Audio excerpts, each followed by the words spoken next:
Good morning and welcome back. तो जैसे कि अभी आप सबने सीखा एरे का चैप्टर, ओके, प्रीवियस लेक्चर जो था उसमें आपने एरे सीखा, वन डायमेंशन एरे। अब हम आखिरी चैप्टर पे पहुंच गए हमारे सी लैंग्वेज के और हमारे 10th स्टैंडर्ड के कंप्यूटर के सिलेबस में, जो है चैप्टर नंबर 16 जिसका नाम है फंक्शन, पेज नंबर है 296। ओके, अब जैसे कि हम अब तक पढ़ते आ रहे हैं लास्ट चैप्टर में, उसी तरीके से करेंगे कि सबसे पहले फंक्शन का मतलब क्या होता है वो हमें पता होना चाहिए, फंक्शन का यूज कहाँ होगा और फंक्शन को हम कैसे यूज करेंगे। ओके, अब हम ऐसे स्टेज पे आ गए कि जहाँ पे हमें सी लैंग्वेज के बारे में इनफ चीजें पता है। जैसे कि जब हमने सी लैंग्वेज स्टार्ट किया था तब हमें सी में प्रोग्राम करना भी नहीं आना था। पहले हमने धीरे से सीखा कि हम प्रिंट कैसे कर सकते हैं, फिर हमने ऐसे सीखा कि चलो ओके हम प्रिंट करना आ गया, हम अलग अलग डेटा टाइप कैसे यूज कर सकते हैं, इंटीजर, फ्लोट, कैरेक्टर, डबल। उसके बाद हमने ऐसे देखा कि चलो ओके अभी हमें ये भी आ गया, हम उसके बाद हम कंडीशंस देखते हैं कि हमने इफ कंडीशन देखी, एल्स इफ कंडीशन देखी, स्विच कंडीशन देखी। फिर हमें और आगे बढ़े और हमने लूप देखा, while loop, do while loop, for loop. Okay, फिर हमने ये प्रीवियस लेक्चर में हमने एरे भी सीख लिया कि हम एरे भी डाल सकते हैं, सबका हमें मीनिंग के साथ हमें सब चीजें पता है।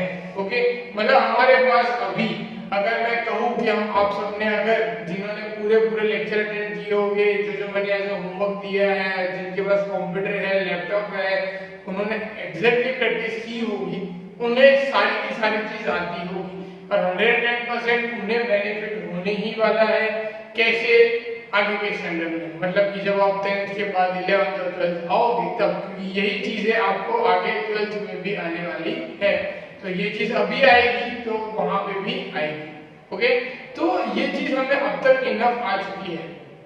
अब हम लोग लास्ट चैप्टर पे फंक्शन में, जिसके अंदर हमें क्या करना है कि हम ये सब चीजों का यूज करके हम खुद की कोई चीज क्रिएट करें। ओके, खुद की कोई फंक्शन बनाए। इसके लिए ये फंक्शन का चैप्टर दिया हुआ है। किसी लैंग्वेज में एक ऑप्शन ऐसा भी है कि आप अपना खुद का फंक्शन बना सकते हो। आप खुद का फंक्शन बना के उसके अंदर आपको जो भी वर्क करना है आप कर सकते हो, आपको कहीं पे डिपेंडेंट रहने की जरूरत नहीं है। ओके, अब ये खुद का फंक्शन बनेगा कैसे? तो सबसे पहले सी लैंग्वेज में दो टाइप के फंक्शन आते हैं जो आपको पेज नंबर 296 पे दिख रहा होगा। पहला है लाइब्रेरी फंक्शन और दूसरा है user defined function. User defined function मतलब कि जो हम बनाएंगे वो यूजर डिफाइंड फंक्शन, मतलब कि जो यूजर बनाएगा वो फंक्शन जो हम लोग बनाएंगे और जो हम आज सीखने वाले हैं। पर पहला है लाइब्रेरी फंक्शन। अब लाइब्रेरी फंक्शन कौन से होते हैं? मतलब कि आप सबने देखा होगा स्टार्टिंग से लेके एंड तक हम जितने प्रोग्राम कर रहे हैं हम सब में लिख रहे हैं INT main, INT main, INT main. तो ये INT मेन क्या है? ये भी क्या है? एक खुद का फंक्शन है। ये फंक्शन है, इसको कहते हैं लाइब्रेरी फंक्शन, जो इनबिल्ट है टर्बो सी में, जहां पे हम इंटीजर मेन की जगह पे वॉइड मेन भी लिख सकते हैं, फ्लोट मेन भी लिख सकते हैं, और अलग अलग फंक्शन है जो पहले से सिस्टम के अंदर वहां पे सेव है, जिसे कहते हैं हम क्या कहते हैं? Library function.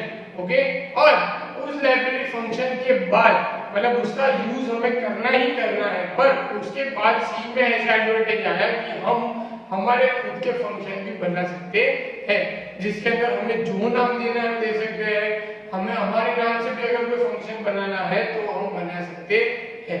ओके, ये यहाँ पे फैसिलिटी हमें सी लैंग्वेज के अंदर मिली। अब हम देखेंगे कि हम खुद का फंक्शन बनाएंगे कैसे और उस फंक्शन को हम कॉल कैसे करेंगे।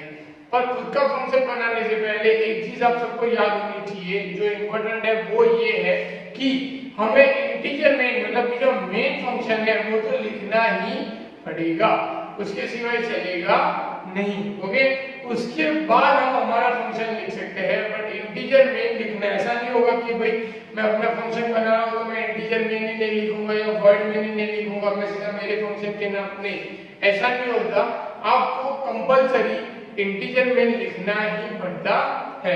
ओके, इंटीजर में लिखेंगे तभी जाके वो काम होता है। उसके एडवांटेज है कुछ, आप लोग देख सकते हो पेज नंबर 297 में, वो आप अपने हिसाब से आप देख सकते हो उसमें आपको वहां पे लिखा हुआ है कि अगर आप प्रोग्राम करोगे तो अपने हिसाब से अपने फंक्शन को मेंटेन कर सकते हो, फंक्शन को एक से ज्यादा बार आप कॉल करवा सकते हो। मतलब अगर सपोज एक एग्जांपल ले लो कि मुझे एक बड़ा सा प्रोग्राम करना है, बड़े से प्रोग्राम मुझे सम करना है, मतलब कि एडिशन करना है। अब एडिशन मुझे हर अलग अलग जगह पे करना है, तो जहां जहां मुझे एडिशन करना है मैं क्या करूंगा, मेरे से फंक्शन का नाम लिख दूंगा और उस फंक्शन के अंदर मैं एडिशन कर दूंगा, तो मेरा काम क्या हो जाएगा, बहुत ही इजी। ओके, मुझे बार बार वेरिएबल लेके उसको प्लस करवाने की जरूरत नहीं पड़ेगी। ओके, फिर function help to avoid the क्या है, return in program similar task, मतलब कि वही, मतलब कि एक ही चीज को बार बार लिखने की हमें जरूरत पड़ेगी नहीं। ओके, फिर बाद में फंक्शन को हम जो लिखेंगे उसको हम बहुत सारी जगह दूसरे प्रोग्राम में भी यूज कर सकते हैं। ओके, उसको हम क्या कर सकते हैं, बहुत सारी जगह पे यूज कर सकते हैं। और same function okay with the different value can be argument, मतलब कि एक ही फंक्शन का नाम, मतलब कि सपोज मैं अपना एक फंक्शन का नाम लिखता हूं वेदर, उसी फंक्शन का नाम सपोज मुझे वेदर फिर से बनाना है दूसरा फंक्शन, तो हम आर्गुमेंट पास करके भी बना सकते हैं। ओके, आर्गुमेंट पास करना मतलब कि जो राउंड ब्रैकेट करते हैं वो राउंड ब्रैकेट के अंदर हमें कुछ लिखना पड़ेगा। ओके, तो हम ये भी कर सकते हैं कि हम सेम फंक्शन का नाम, जैसे कि हम इंटीजर में दो बार नहीं लिख सकते, पर अगर हम खुद का फंक्शन बनाएंगे तो दो बार हम फंक्शन बना सकते हैं, पर आर्गुमेंट पास करनी पड़ती है। ओके, तो ये बेनिफिट है। क्लियर? ओके, अब हम फंक्शन को लिखेंगे कैसे?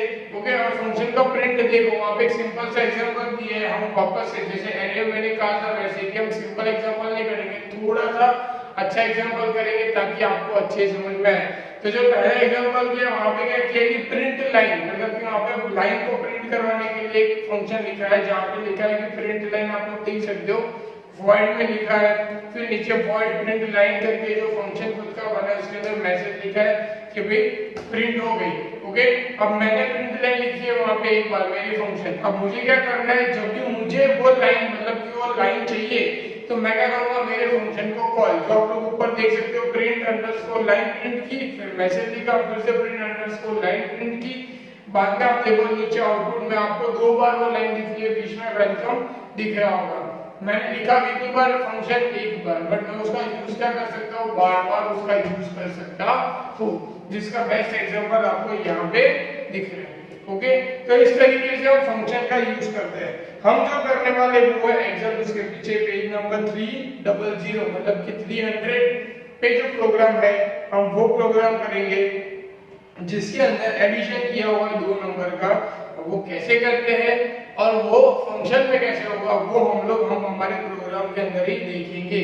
ओके, और कहाँ पे हमें प्रॉब्लम आ रही है ये प्रोग्राम करते टाइम वो भी हम वहाँ पे देखेंगे। क्लियर? ओके, तो मैं स्टार्ट करता हूँ आज वहाँ पे, ये हमारा आखिरी प्रोग्राम होगा अगर हम करने जा रहे हैं तो, जिसका पहले हम सेव कर लेते हैं यहाँ पे, कहाँ सेव कर देते हैं हम, यहाँ पे बिन के अंदर, यहाँ पे मैं सेव करता हूँ 14 नंबर 14.c। ओके, ये प्रोग्राम सेव हो गया, हेडर फाइल लिखते हैं हम,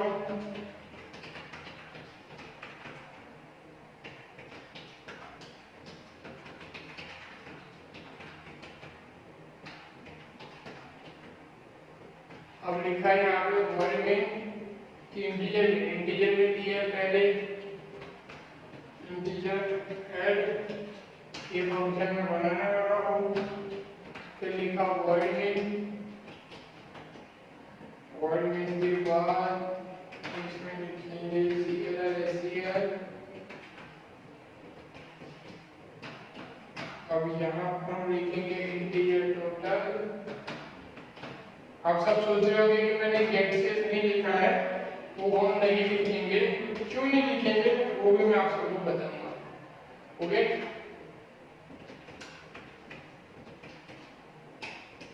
यहाँ पे मैसेज डाल देंगे कि the addition of 2 digit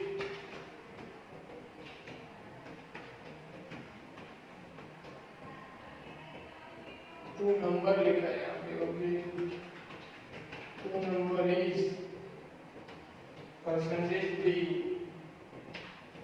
comma total. यहाँ पे आगे हम सिलेक्शन डाल देते हैं। चलो हो गया, ये हो गया मेरा मेन फंक्शन का काम खत्म। अब मैं चालू करूंगा खुद का फंक्शन, जिसके अंदर मुझे करना है addition integer number 1 comma number 2 printf. यहाँ पे लिखूंगा एंटर टू नंबर। हम एक एक नंबर भी एंटर करवा सकते हैं कि एंटर नंबर 1 एंटर नंबर 2। यहाँ पे दोनों साथ में करवाए क्योंकि अब थोड़ा हम स्मार्ट हो गए हैं और हम अब थोड़े से प्रोग्राम करने लग गए हैं। इसके लिए percentage D space percentage D comma and contact number 1 comma and contact number 2। दोनों नंबर आ गए और रिटर्न करेंगे दोनों नंबर को, number 1 plus number 2 semicolon. Save करेंगे, फिर इसको रन करेंगे। नंबर लिखा मैंने 50 और 50, तो यहाँ पे हो गए, पर हमें मैसेज मिला नहीं कहीं पे भी। ओके, हमें मैसेज क्यों नहीं मिला, हम ये फाइंड करते हैं।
ओके, चलो यहाँ पे ये प्रोग्राम हो गया और फाइनली हमें गेट से लिखना ही पड़ा।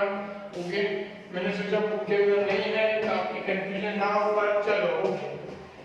अब देखो यहाँ पे मैंने खुद का एक फंक्शन बनाया जिसका नाम क्या है ऐड। ओके, अब फंक्शन बनाने के रूल्स, मतलब फंक्शन का मतलब है कि हम फंक्शन बनाएंगे जिसमें हम हमारा काम कर सकते हैं। ओके, बट उसके रूल्स है। क्या रूल्स है कि जैसे हम हेडिंग ऐड करेंगे उसके बाद तुरंत ही मुझे उसका नाम लिखना पड़ेगा सेमीकोलन के साथ कि मैं ये फंक्शन बनाने वाला हूँ। प्रोग्राम को तब तक ये पता चलेगा कि हाँ ये ऐसा कोई फंक्शन आने वाला है। फिर मैंने चालू किया इंटीजर में, जिसके अंदर मैंने सीएल गेट से जो लेना था वो चलो ले लिया। नहीं लिया था, मैंने सोचा कि रिटर्न है तो आ जाएगा, पर नहीं आ रहा था, तो गेट सीएल से हमारा जो लास्ट वाला चेक था वो कंप्लीट हो गया।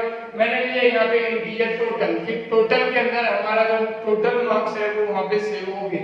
और टोटल इक्वल टू क्या कर दिया मैंने ऐड। ऐड क्या है, हमारा फंक्शन का नाम। मैं ऐड की जगह पे यहाँ पे आप वेदांत में लिख सकते हो, पर आपको क्या करना है कि जहाँ पे भी आप अपना फंक्शन का नाम लिखो वहाँ पे आपको सब जगह पे फंक्शन का नाम बदलना पड़ेगा। ओके, मैंने यहाँ पे लिखा वेदांत।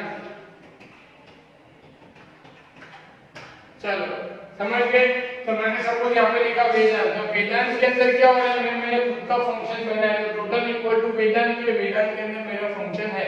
और मैंने सीधा मैसेज प्रिंट कर दिया addition of number is percentage total, मतलब कि टोटल के अंदर हमारा आने वाला है। अब टोटल के अंदर क्या आएगा, वेदांत नाम के फंक्शन से जो भी चीज आएगी वो आएगी। अब फिर मैंने गेट सेट करके प्रोग्राम को क्या कर दिया कंप्लीट। ओके, फिर वहां पे मैंने लिखा इंटीजर वेदांत, मेरा जो फंक्शन है जो मैंने ऊपर डिक्लेयर किया उसको मैंने नीचे लाया। उसके अंदर मैंने किए नंबर 1 नंबर 2, फिर वहां पे मैंने एंटर द नंबर डायरेक्टली कर दिया, मतलब कि मैं एक साथ दोनों नंबर आपको अगर लॉग करना है तो पहले करके enter first number scanner percentage D number 1, फिर से printer enter second number scanner percentage D number 2, ऐसे भी कर सकते हो। मैंने दोनों चीज यहाँ पे साथ में कर दी क्योंकि हम बहुत ही आगे तक पहुंच चुके हैं एसएबीसी लैंग्वेज में, तो हमें ये चीज बेसिक पता होनी चाहिए। उसके बाद मैंने रिटर्न में क्या किया, नंबर 1 प्लस नंबर 2, तो रिटर्न क्या जाएगा, नंबर 1 और नंबर 2 का एडिशन, वो कहां जाएगा, यहाँ वेदांत में, वेदांत से जाएगा टोटल में, टोटल से जाएगा यहाँ मैसेज के अंदर। ओके, दो तीन चीजें इंपॉर्टेंट है जो सीखनी है, वो क्या है कि आप कोई भी फंक्शन करो, कितने भी फंक्शन बनाओ, पर जो उसका मैसेज प्रिंट होने वाला है वो आपके मेन क्लास में से ही प्रिंट होगा। ओके, आप एक साथ बहुत सारे फंक्शन बना सकते हो। ओके, एक साथ सेम नाम के फंक्शन बना सकते हो। जैसे मैंने कहा था कि हम क्या करेंगे, यहाँ पे ये ब्रैकेट के अंदर हम यहाँ पे आर्गुमेंट दे सकते हैं इस तरीके से। अगर मुझे दूसरा फंक्शन बनाना है तो मैं यहाँ पे दूसरा फंक्शन भी बना सकता हूँ कि भाई यहाँ पे इंटीजर, सपोज मैं अगर सब्ट्रैक्शन के लिए बना रहा हूँ तो यहाँ पे सब्ट्रैक्शन करके बना सकता हूँ, और उसकी वैल्यू जो है यहाँ पे मुझे क्या करना है, यहाँ पे प्रिंट करवानी है खाली। ओके, तो ये इस तरीके से हम फंक्शन का यूज कर सकते हैं, इस तरीके से हम फंक्शन कर सकते हैं, आप बुक के अंदर भी देख सकते हो। ओके, तो ये फंक्शन हम इस तरीके से कॉल करवाएंगे। क्लियर? ओके, अब आप लोग, मैं इसके लिए 1 मिनट से रुक जाता हूँ, फिर आपके लिए जो होमवर्क भी एक चीज रखी है मैंने छोटी सी, वो हम करेंगे। थोड़ी बहुत जो लास्ट में चीजें हैं वो डिस्कस करेंगे, और फिर ये वाला लेक्चर भी हम कंप्लीट करेंगे। पर उससे पहले आप लोग ये लिख दो, एक दो चेंजेस है तो आपकी बुक में से देख के करोगे तो सपोज ना रन हो, इसके लिए इसमें से देख के करना। ओके,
ओके, तो आई होप आप सबने प्रोग्राम लिख दिया होगा। अगर रह गया होगा तो पॉज करके पीछे जाके देख लेना। ओके, तो इसके बाद आप सबका ऐसे होमवर्क, जैसे मैंने कहा, आप लोग देख सकते हो, पीछे चले जाओ पेज नंबर 304 में, वहां पे आपको एक प्रोग्राम में सेम टू सेम है, जहां पे हमने यहाँ पे एडिशन किया, वहां पे क्यूब फाइंड कर रहे हैं, तो क्यूब फाइंड करने का वहां पे जो प्रोग्राम है वो आप लोग ऐसे होमवर्क कर सकते हो।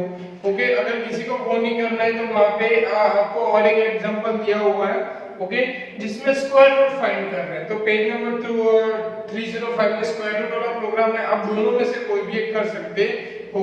ओके, आपको जो भी अच्छा लगता है आप दोनों में से कर सकते हो। एमसीक्यूज इसमें से पढ़ लेने हैं, एमसीक्यूज जो है, ओके, और प्रोग्राम की प्रैक्टिस कर लेनी है। और इसी के साथ हमारा यहाँ पे चैप्टर नंबर 16 कंप्लीट, और इसी के साथ हमारी ये बुक 10th स्टैंडर्ड की कंप्लीट। ओके, मतलब कि आज हमारा कंप्यूटर का जो सिलेबस है वो कंप्लीट हो गया है। ओके, अगर मैं फिर से कह रहा हूँ, एग्जाम से पहले अगर किसी को ऐसा है कि नहीं समझ आ रहा है कोई चीज, 16 के 16 चैप्टर में से कोई भी चैप्टर में कहीं पे भी कोई भी प्रोग्राम या कोई भी जगह पे कुछ भी डाउट है आप मुझसे पूछ सकते हो।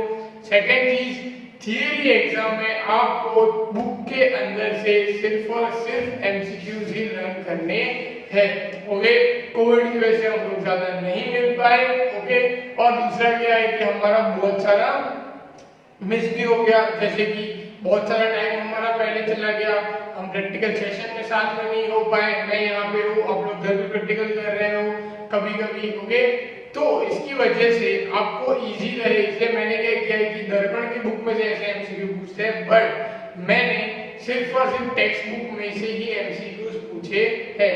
तो आपको जो एग्जाम आएगी उसके अंदर आपको टेक्स्ट बुक में से ही एमसीक्यूज पढ़ने हैं।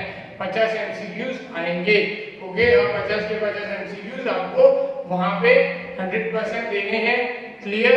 क्योंकि सिर्फ एमसीक्यू है, क्वेश्चन आंसर लर्न नहीं करना है, मैसेज फॉलोइंग नहीं है, ट्रू फॉल्स नहीं है, कुछ नहीं है, मतलब कोई चीज एक्स्ट्रा नहीं है, सिर्फ और सिर्फ एमसीक्यूज ही वहां पे मैंने दिए हैं। तो आपको एमसीक्यू ही लर्न करने हैं। ओके, तो आई होप कि आप लोग एमसीक्यू बहुत अच्छे से कर लोगे।